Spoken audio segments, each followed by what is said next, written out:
WoW Classic Exploration Part 19, Curious Coastlines.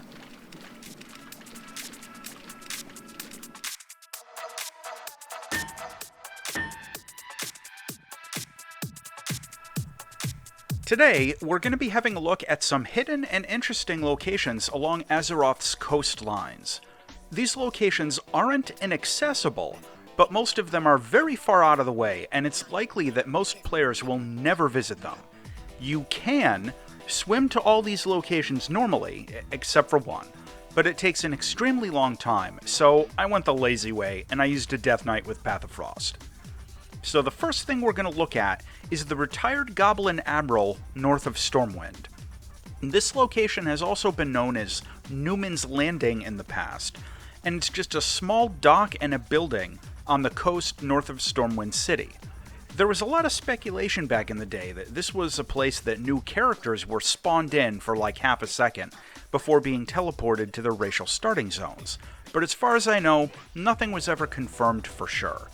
Now, we have a retired Goblin Admiral named Shelly Jorek, who just sells some unremarkable mining supplies. Next, we're going to check out an abandoned High Elf tower on the northern coast of Quel'Thalas. And in fact, if you visit this, it shows your zone as being in Quel'Thalas in the top right corner. To get here, you just follow the coast northeast of Tirisfal, and eventually you'll get to this abandoned tower. It might be a lighthouse, but the model for it as like this tower structure shows up in a few other areas.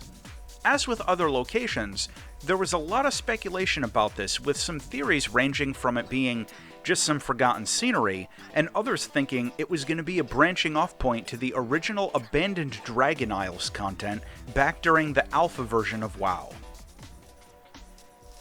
Another interesting oddity, as you may know, all of the Burning Crusade content on Azeroth, including the Blood Elf starting areas and all of that, are in their own map instance. Well, whatever Blizz does to draw the minimap doesn't take that into consideration, and if you run up off the coast northeast of the Plaguelands, you can see the flight point and summoning stone for Zul'Aman on your minimap, even though there isn't anything here except for empty ocean. Whoops. Next, we find a dwarven farm off the coast of the Arathi Highlands. To get here, you travel south off the coast from the Horde settlement in the hinterlands, and this looks to be a pretty large dwarven farm, and it even has a dock, but there are only a couple of NPCs here. There are some neutral critters and such, and none of them will drop any loot if you kill them. And based on the decorations and all that, it kinda looks like this was supposed to be a retired adventurer or something who settled down as a farmer. Kinda neat. Not a lot to do here, but interesting to check out and see. Now we're going to take a trip over to Kalimdor and check out this small Furbolg camp at the foot of the Teldrassil tree. Not much you can see here, but if you go around the eastern edge of Teldrassil, or if you fall off, you can find a small abandoned Furbolg camp. Further down the coastline of Kalimdor, like way further, off the coast of Tanaris, south of the Land's End Beach, we get to the famous South Sea Islands.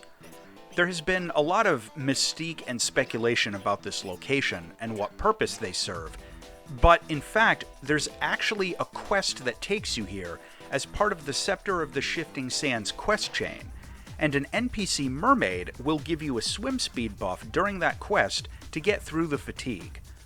In terms of what you actually find here, you can find some pirates and an abandoned goblin oil rig.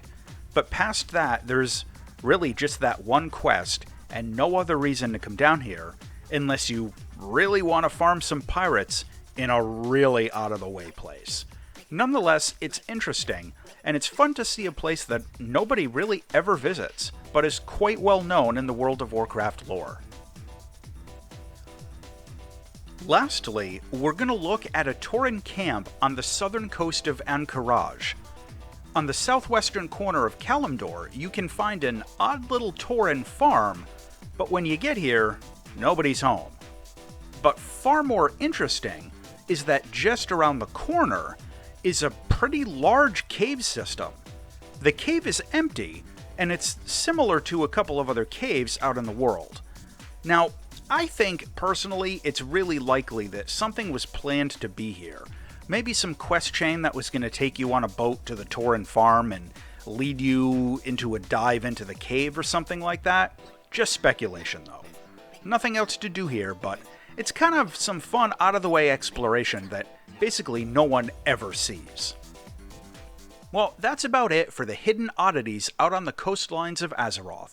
As always, thanks for watching.